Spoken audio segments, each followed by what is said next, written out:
ನಿಮ್ಮ ಜಮೀನು ಸರ್ವೆಗೆ ಹಾಕಿದ್ದೀರಾ? ಹಾಗಿದ್ರೆ ಅದನ್ನು ಯಾವಾಗ ಸರ್ವೆ ಮಾಡಲು ಬರ್ತಾರೆ? ಯಾರು ಬರ್ತಾರೆ? ಅವರ ಮೊಬೈಲ್ ಸಂಖ್ಯೆ ಏನು?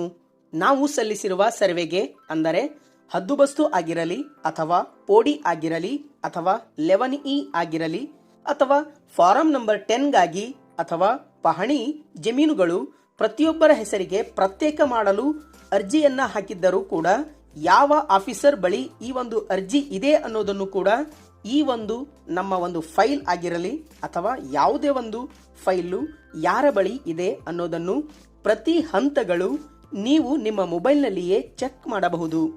ಹಾಗಾದ್ರೆ ನೀವು ನಿಮ್ಮ ಜಮೀನಿನ ಸರ್ವೆಗಾಗಿ ಹದ್ದುಬಸ್ತು ಪೋಡಿ ಅಥವಾ 11E ಅಥವಾ ಈ ಒಂದು ಫಾರಂ ನಂಬರ್ 10ಗಾಗಿ ಕೂಡ ಅರ್ಜಿಯನ್ನ ಸಲ್ಲಿಸಿದ್ರೆ ಯಾವ ಹಂತದಲ್ಲಿ ನಮ್ಮ ಒಂದು ಅರ್ಜಿ ಸ್ಥಿತಿ ಇದೆ ಅನ್ನೋದನ್ನು ಕೂಡ ಆನ್ಲೈನ್ ಮೂಲಕ ಚೆಕ್ ಮಾಡಬಹುದು. ಅಷ್ಟೇ ಅಲ್ಲದೆ ನಮ್ಮ ಸರ್ವೆ ನಂಬರ್ನಲ್ಲಿ ಈ ಹಿಂದೆ ಹಾಕಿದ ಅರ್ಜಿಗಳ ಸ್ಥಿತಿಗಳನ್ನು ಕೂಡ ನೀವು ಚೆಕ್ ಮಾಡಬಹುದು. ಹಾಗೂ ಸರ್ವೆ ಮಾಡಿರುವ ನಕ್ಷೆಯನ್ನು ಕೂಡ ನಾವು ನೋಡಬಹುದಾಗಿದೆ. ಅಂದ್ರೆ ಈ ಹಿಂದೆ ಸರ್ವೇಯರ್ಗಳು ಅಳೆದಿರುವ ಆ ಒಂದು ಜಮೀನಿನ ನಕ್ಷೆಯನ್ನು ಕೂಡ ನಮ್ಮ ಒಂದು ಮೊಬೈಲ್ನಲ್ಲಿ PDF ಮೂಲಕ ಡೌನ್ಲೋಡ್ ಮಾಡಬಹುದು. ಅಂದರೆ PDF ಫಾರ್ಮೆಟ್ನಲ್ಲಿ ನಾವು ಡೌನ್ಲೋಡ್ ಕೂಡ ಮಾಡಿಕೊಂಡು ಯಾವ ದಿಕ್ಕಿಗೆ ಎಷ್ಟು ಚೈನ್ ಇದೆ, ಯಾವ ದಿಕ್ಕಿಗೆ ಎಷ್ಟು ಚೈನ್ ಇದೆ ಅನ್ನೋದನ್ನು ಕೂಡ ಆ ಒಂದು ನಕ್ಷೆಯಲ್ಲಿ ಅವರು ಅಳೆದು ಹೋಗಿರುವ ಒಂದು ಜಮೀನಿನ ಆ ಒಂದು ಸರ್ವೆ ನಕ್ಷೆಯನ್ನು ಕೂಡ ನೀವು ಡೌನ್ಲೋಡ್ ಕೂಡ ಮಾಡಬಹುದು. ಅದು ಅಲ್ಲದೆ ಸರ್ವೇಯರ್ ಬಂದ ಬಳಿಕ ಜಮೀನು ಅಳತೆ ಮಾಡಿ ಕೊನೆಯಲ್ಲಿ ಸ್ಟೇಟ್ಮೆಂಟ್ ಪತ್ರವನ್ನು ಕೂಡ ನಾವು PDF ಫೈಲ್ನಲ್ಲಿ ಡೌನ್ಲೋಡ್ ಕೂಡ ಮಾಡಿಕೊಳ್ಳಬಹುದಾಗಿದೆ. ಇದಕ್ಕೆ ಯಾರೆಲ್ಲ ಸಹಿ ಹಾಕಿದ್ದಾರೆ ಅನ್ನೋದನ್ನು ಕೂಡ ನಾವು ಡೌನ್ಲೋಡ್ ಕೂಡ ಮಾಡಬಹುದು. ಸರ್ವೇಯರ್ ಸರ್ವೆ ಮಾಡಿರುವ ಜಮೀನಿನ ಎಲ್ಲ ದಿಕ್ಕುಗಳ ಚಕ್ಕಬಂದಿಯನ್ನು ಅಂದರೆ ಸರ್ವೆ ಮಾಡಿರುವ ಜಮೀನಿನ ಎಲ್ಲ ಚೆಕ್ ಬಂದಿಗಳನ್ನು ನಾವು ಮೊಬೈಲ್ನಲ್ಲಿಯೇ ಚೆಕ್ ಮಾಡಬಹುದಾಗಿದೆ. ಯಾವ ದಿಕ್ಕಿಗೆ ಎಷ್ಟು ಚೈನ್ ಇದೆ ಹಾಗೂ ಜಮೀನು ಅಳತೆ ಎಷ್ಟು ಎಲ್ಲ ಸಂಪೂರ್ಣ ಮಾಹಿತಿಯನ್ನು ನಿಮ್ಮ ಮೊಬೈಲ್ನಲ್ಲಿಯೇ ಚೆಕ್ ಮಾಡಬಹುದಾಗಿದೆ. ಹೇಗೆ ಅಂತ ಈ ವಿಡಿಯೋದಲ್ಲಿ ನೋಡೋಣ ಬನ್ನಿ. ಇದು ತುಂಬಾ ಉಪಯುಕ್ತ ಮಾಹಿತಿ ಆಗಿದ್ದು ಪ್ರತಿಯೊಬ್ಬ ರೈತರಿಗೂ ಕೂಡ ತಲುಪುವವರೆಗೂ ಎಲ್ಲ ಕಡೆ ಶೇರ್ ಮಾಡಿ. ಯಾಕಂದ್ರೆ ಜಮೀನಿನ ಸಾಕಷ್ಟು ಸಮಸ್ಯೆಗಳಿಗೆ ಸರ್ವೆಗಾಗಿ ಅರ್ಜಿಯನ್ನ ಸಲ್ಲಿಸಿರುತ್ತಾರೆ. ಯಾವುದೇ ಕಾರಣಕ್ಕಾಗಿ ಅಂದರೆ ಹದ್ದುಬಸ್ತು ಆಗಿರಲಿ ಅಥವಾ ಪೋಡಿ ಆಗಿರಲಿ ಅಥವಾ 11E ಆಗಿರಲಿ ಅಥವಾ ವಿಭಾಗಕ್ಕಾಗಿಯೂ ಕೂಡ ಅರ್ಜಿಯನ್ನ ಸಲ್ಲಿಸಿರ್ತಾರೆ.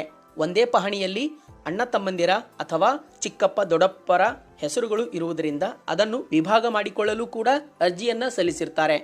ಆ ಅರ್ಜಿಯು ಯಾವ ಹಂತದಲ್ಲಿದೆ, ಯಾವ ಅಧಿಕಾರಿಗಳ ಬಳಿ ಇದೆ, ಅವರ ಮೊಬೈಲ್ ಸಂಖ್ಯೆ ಏನು, ಯಾವಾಗ ನಮ್ಮ ಹೊಲ ಸರ್ವೆ ಮಾಡಲು ಬರುತ್ತಾರೆ, ಎಲ್ಲ ಸಂಪೂರ್ಣ ಮಾಹಿತಿ ಮತ್ತು ಸರ್ವೆ ಮಾಡಿದ ಬಳಿಕ ಆ ನಕ್ಷೆಯನ್ನು ಕೂಡ ನಾವು ಹೇಗೆ ಮೊಬೈಲ್ನಲ್ಲಿ ಡೌನ್ಲೋಡ್ ಕೂಡ ಮಾಡ್ಕೋಬಹುದು ಅನ್ನೋದನ್ನು ಸಂಪೂರ್ಣವಾಗಿ ಪ್ರತಿಯೊಬ್ಬ ರೈತರು ಕೂಡ ತಮ್ಮ ಮೊಬೈಲ್ನಲ್ಲಿ ಡೌನ್ಲೋಡ್ ಮಾಡಿಕೊಳ್ಳೋದು ಹೇಗೆ ಎನ್ನುವ ಕಂಪ್ಲೀಟ್ ವಿಡಿಯೋ ಈ ವಿಡಿಯೋದಲ್ಲಿ ನಿಮಗೆ ತಿಳಿಸಲಾಗಿದ್ದು, ಕಂಪ್ಲೀಟ್ ಮಾಹಿತಿ ಈ ವಿಡಿಯೋದಲ್ಲಿ ನಿಮಗೆ ಲೈವ್ ಆಗಿ ತೋರಿಸ್ತಾ ಇರೋದ್ರಿಂದ ತಪ್ಪದೆ ಕೊನೆಯವರೆಗೂ ನೋಡಿ. ಹಾಗೆ ಇದೇ ರೀತಿ ಇನ್ಫಾರ್ಮೇಟಿವ್ ವಿಡಿಯೋಗಾಗಿ ನಮ್ಮ ಚಾನಲನ್ನು ಸಬ್ಸ್ಕ್ರೈಬ್ ಮಾಡಿ. ನೀವು ನಿಮ್ಮ ಮೊಬೈಲ್ನಲ್ಲಿರುವ ಗೂಗಲನ್ನು ಓಪನ್ ಮಾಡಿ. ಗೂಗಲಲ್ಲಿ ಗೂಗಲ್ ಅಂತಾನೆ ಟೈಪ್ ಮಾಡಿ. ಟೈಪ್ ಮಾಡಿದ ತಕ್ಷಣ ಕೆಳಗಡೆ ಒಂದು ಗೂಗಲ್ ಅಂತ ಬಂತಲ್ಲ, ಇದನ್ನು ಕ್ಲಿಕ್ ಮಾಡಿದ ಬಳಿಕ ಈ ರೀತಿಯಾಗಿ ಸರ್ಚ್ ಎಂಜಿನ್ ಇರ್ತಕ್ಕಂತಹ ವೆಬ್ಸೈಟ್ ಅಂದರೆ ವೆಬ್ ಪೇಜ್ ಕಂಪ್ಲೀಟ್ ಆಗಿ ಓಪನ್ ಆಗುತ್ತೆ. ಓಪನ್ ಆದ ಬಳಿಕ ಆ ಒಂದು ಸರ್ಚ್ ಬಾರಲ್ಲಿ ನೀವು ಏನು ಅಂತ ಟೈಪ್ ಮಾಡಬೇಕು ಅಂತ ಅಂದರೆ ನಾನು ಹೇಳ್ತಾ ಇರೋದನ್ನು ಕಂಪ್ಲೀಟ್ ಆಗಿ ಕೇಳಿ. MOJINI ಅಂದರೆ ಮೋಜಿನಿ ಅಂತ ನೀವು ಟೈಪ್ ಮಾಡಿ ಸರ್ಚ್ ಮಾಡಿ. ಸರ್ಚ್ ಮಾಡಿದ ತಕ್ಷಣ ಈ ರೀತಿಯಾಗಿ ಕಂಪ್ಲೀಟ್ ಆಗಿ ಈ ಒಂದು ಸರ್ಚ್ ಮಾಡಿದ ತಕ್ಷಣ ತೋರಿಸುತ್ತೆ. ತೋರಿಸಿದ ಬಳಿಕ ಇಲ್ಲಿ ಕರ್ನಾಟಕ ಸಿಂಬಲ್ ಅಂತ ಇದೆ ನೋಡಿ, ಮೋಜಿನಿ V3 ಅಂತ ಕೆಳಗಡೆ ಎರಡನೇದು, ಅದನ್ನು ಕ್ಲಿಕ್ ಮಾಡಿ. ಕ್ಲಿಕ್ ಮಾಡಿದ ತಕ್ಷಣ ಈ ರೀತಿಯಾಗಿ ವೆಬ್ಸೈಟ್ ಕಂಪ್ಲೀಟ್ ಆಗಿ ಈ ಒಂದು ವೆಬ್ಸೈಟ್ನ ಇಂಟರ್ಫೇಸ್ ಕಂಪ್ಲೀಟ್ ಆಗಿ ಓಪನ್ ಆಗುತ್ತೆ. ಓಪನ್ ಆದ ಬಳಿಕ application status Mojini V3 login, Mojini V3 services ಅಂತ ಇದೆ. ಕೆಳಗಡೆ ಅಪ್ಲಿಕೇಶನ್ ಸ್ಟೇಟಸ್ಸು, ಮೋಜಿನಿ V3 ಲಾಗಿನ್ ಈ ರೀತಿ ಎಲ್ಲ ಪೋಸ್ಟ್ ಇದೆ.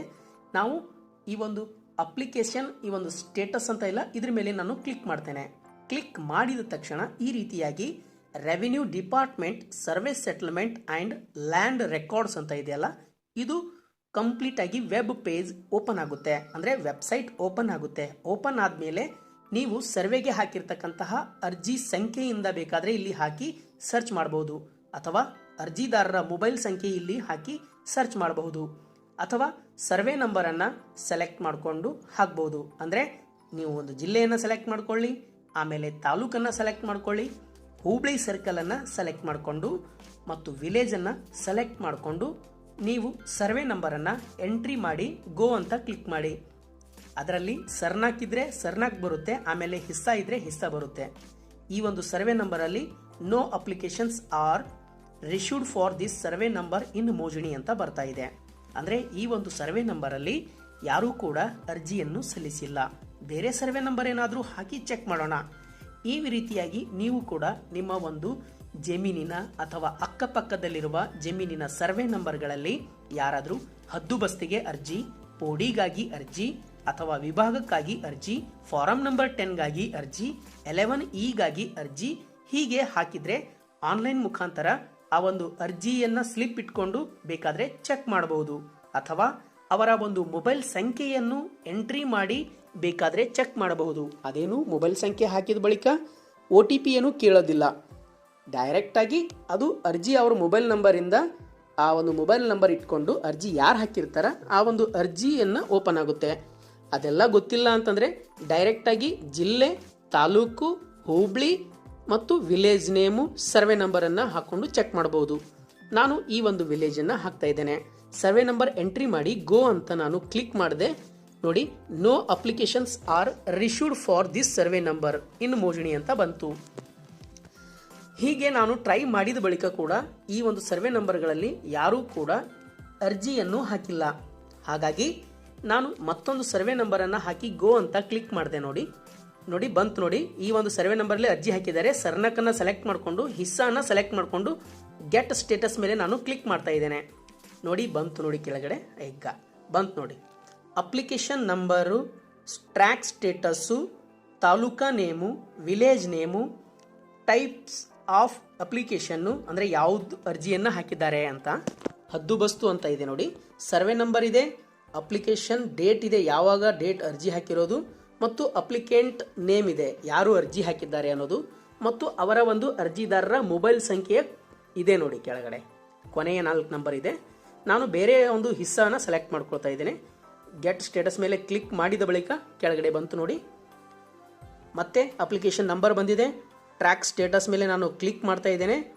ಈಗ ಆಲ್ರೆಡಿ ಹೇಳಿರೋ ಹಾಗೆ taluk, village name, types of application ಹದ್ದುಬಸ್ತಿಗಾಗಿ ಹಾಕಿದ್ದಾರೆ, ಸರ್ವೆ ನಂಬರ್ ಇದೆ, ಅಪ್ಲಿಕೇಶನ್ ಡೇಟ್ ಇದೆ, ಅಪ್ಲಿಕೆಂಟ್ ನೇಮ್ ಇದೆ, ಮೊಬೈಲ್ ನಂಬರ್ ಕೂಡ ಇದೆ.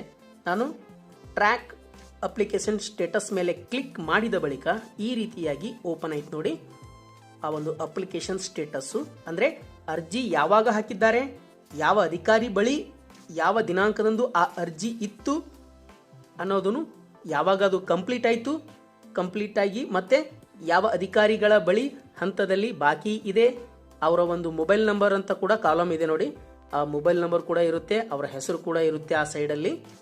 ಇದು ಅರ್ಜಿ ಕಂಪ್ಲೀಟ್ ಆಗಿರೋದ ಕಾರಣಕ್ಕಾಗಿ ಅವರ ಹೆಸರು ಇಲ್ಲ, ಯಾಕಂದರೆ ಕಂಪ್ಲೀಟ್ ಆಗಿರೋ ಡೇಟ್ ಕೂಡ ಆ ಒಂದು ಅಧಿಕಾರಿಗಳ ಹೆಸರುಗಳ ಮುಂದೆ ಕಂಪ್ಲೀಟ್ ಆಗಿರೋ ಡೇಟ್ ಕೂಡ ಬಂದಿದೆ. ಅದಕ್ಕಾಗಿ ಇಲ್ಲಿ ವ್ಯೂ ACK ಮೇಲೆ ನಾನು ಕ್ಲಿಕ್ ಮಾಡ್ತೇನೆ. ಈ ಕ್ಲಿಕ್ ಮಾಡಿದ ಮೇಲೆ ಈ ರೀತಿಯಾಗಿ ಓಪನ್ ಆಗಿದೆ. ನೋಡಿ, ಕರ್ನಾಟಕ ಸರ್ಕಾರ ಹದ್ದುಬಸ್ತಿಗಾಗಿ ನೀಡುವ ಅರ್ಜಿ ಅಂತ ಇದೆ. ನೋಡಿ, ಅಂದರೆ ಅಪ್ಲಿಕೇಶನ್ ಅವರು ಹಾಕಿದವ್ರದ್ದು ಕಂಪ್ಲೀಟ್ ಆಗಿ ಆ ಒಂದು ಚಕ್ಕು ಬಂದಿಗಳಲ್ಲಿ ಇರ್ತಕ್ಕಂಥ ಜಮೀನವರ ಹೆಸರುಗಳು ಇವೆ, ಮತ್ತೆ ಅರ್ಜಿದಾರರ ಹೆಸರು ಕೂಡ ಇದೆ. ಸ್ಕೆಚ್ ವ್ಯೂ ಅಂತ ಇದೆ. ನೋಡಿ, ಸ್ಕೆಚ್ ವ್ಯೂ ಅಂತ ಹಾಕಿದರೆ ಇದನ್ನು ಕ್ಲಿಕ್ ಮಾಡಿದ ತಕ್ಷಣ ಆ ಒಂದು ಜಮೀನು ಹದ್ದುಬಸ್ತಿಯನ್ನು ಮಾಡಿರ್ತಾರಲ್ಲ, ಆ ಹದ್ದುಬಸ್ತಿನ ಯಾವ ದಿಕ್ಕಿಗೆ ಎಷ್ಟು ಚೈನ್ ಇದೆ ಮತ್ತು ಯಾವ ರೀತಿಯಾಗಿ ಒಂದು ನಕ್ಷೆ ಇದೆ ಅನ್ನೋದನ್ನು ನೀವು ಚೆಕ್ ಮಾಡಿ ಇದನ್ನು ಡೌನ್ಲೋಡ್ ಕೂಡ ಮಾಡ್ಬೋದು. ಪ್ರಿಂಟ್ ಬೇಕಾದರೆ ತಕ್ಕೋಬೋದು. ಎಲ್ಲ ಅರ್ಜಿ ಸಂಖ್ಯೆ ಇದೆ, ಮತ್ತು ಆ ಒಂದು ಹುಬ್ಳಿ ಸರ್ಕಲ್ ನೇಮ್ ಇದೆ, ಮತ್ತು ಕಂಪ್ಲೀಟ್ ವಿವರ ಇದೆ. ನೋಟಿಸ್ ಸ್ಟೇಟ್ಮೆಂಟ್ ಅಂತ ಇದೆ. ನೋಡಿ, ಇದನ್ನು ನಾನು ಕ್ಲಿಕ್ ಮಾಡಿದ ತಕ್ಷಣ ನೋಟಿಸ್ 1 ಅಂತ ಇದೆ. ನೋಡಿ, ಅಂದರೆ ಇವರು ಆನ್ಲೈನ್ ಮುಖಾಂತರ ಸಲ್ಲಿಸಿರ್ತಕ್ಕಂತಹ ಅರ್ಜಿಯ ಒಂದು ಪೇಪರ್ ಇದೆ, ಅದು ಆನ್ಲೈನ್ನಲ್ಲಿ ಸರ್ವೇಯರ್ ಅಪ್ಲೋಡ್ ಮಾಡಿದ್ದಾರೆ ಇದು ಕೂಡ. ಮತ್ತು ಇಲ್ಲಿ ಕೆಳಗಡೆ ನೋಟಿಸ್ 2 ಅಂತ ಇದೆ. ನೋಡಿ, ಅದು ಹಿಂದ್ಗಡೆ ಬಾಜುದಾರರು ಸಿಗ್ನೇಚರ್ ಮಾಡಿರೋದಿದೆ. ಮತ್ತು ಸ್ಟೇಟ್ಮೆಂಟ್ ಅಂತ ಇದೆ. ನೋಡಿ, ಸ್ಟೇಟ್ಮೆಂಟ್ 1 ಅಂತ ಇದೆ. ಅಂದರೆ ಸ್ಟೇಟ್ಮೆಂಟ್, ಜಮೀನಿನಲ್ಲಿ ಸರ್ವೇಯರ್ಗಳು ಬರ್ಕೊಂಡಿರ್ತಕ್ಕಂತಹ ಒಂದು ಹೇಳಿಕೆ ಪತ್ರ ಇದೆ. ಅದು ಕಂಪ್ಲೀಟ್ ಆಗಿ ನೀವು ಪ್ರಿಂಟ್ ಕೂಡ ತಗೋಬಹುದು. ಅದಕ್ಕೆ ಯಾರ್ಯಾರು ಸಹಿ ಮಾಡಿದ್ದಾರೆ ಅನ್ನೋದನ್ನು ಕೂಡ ನೋಡ್ಬೋದು. ಮತ್ತು ಇದನ್ನು PDF-ನಲ್ಲಿ ನಿಮ್ಮ ಮೊಬೈಲ್ನಲ್ಲಿ ಡೌನ್ಲೋಡ್ ಕೂಡ ಮಾಡ್ಬೋದು. ಈ ರೀತಿಯಾಗಿ ನೀವು ಕೂಡ ನಿಮ್ಮ ಒಂದು ಜಮೀನಿನ ಸರ್ವೆಯನ್ನು ಕಂಪ್ಲೀಟಾಗಿ ನಿಮ್ಮ ಮೊಬೈಲ್ನಲ್ಲಿ ಹಂತ ಹಂತವಾಗಿ ಚೆಕ್ ಮಾಡಬಹುದು. ನೋಡಿ, ಈ ರೀತಿಯಾಗಿ ಚೆಕ್ ಮಾಡಿ ನೀವು ಕೂಡ ಪ್ರತಿಯೊಬ್ಬ ರೈತರಿಗೂ ಕೂಡ ಇದು ತುಂಬ ಉಪಯುಕ್ತ ಮಾಹಿತಿಯಾಗಿರೋದ್ರಿಂದ ದಯವಿಟ್ಟು ಎಲ್ಲ ಕಡೆ ಶೇರ್ ಮಾಡಿ. ಹಾಗೂ ಇದೇ ರೀತಿ ಇನ್ಫಾರ್ಮೇಟಿವ್ ವಿಡಿಯೋಗಾಗಿ ನಮ್ಮ ಚಾನಲನ್ನು ಸಬ್ಸ್ಕ್ರೈಬ್ ಮಾಡಿ. ಧನ್ಯವಾದಗಳು.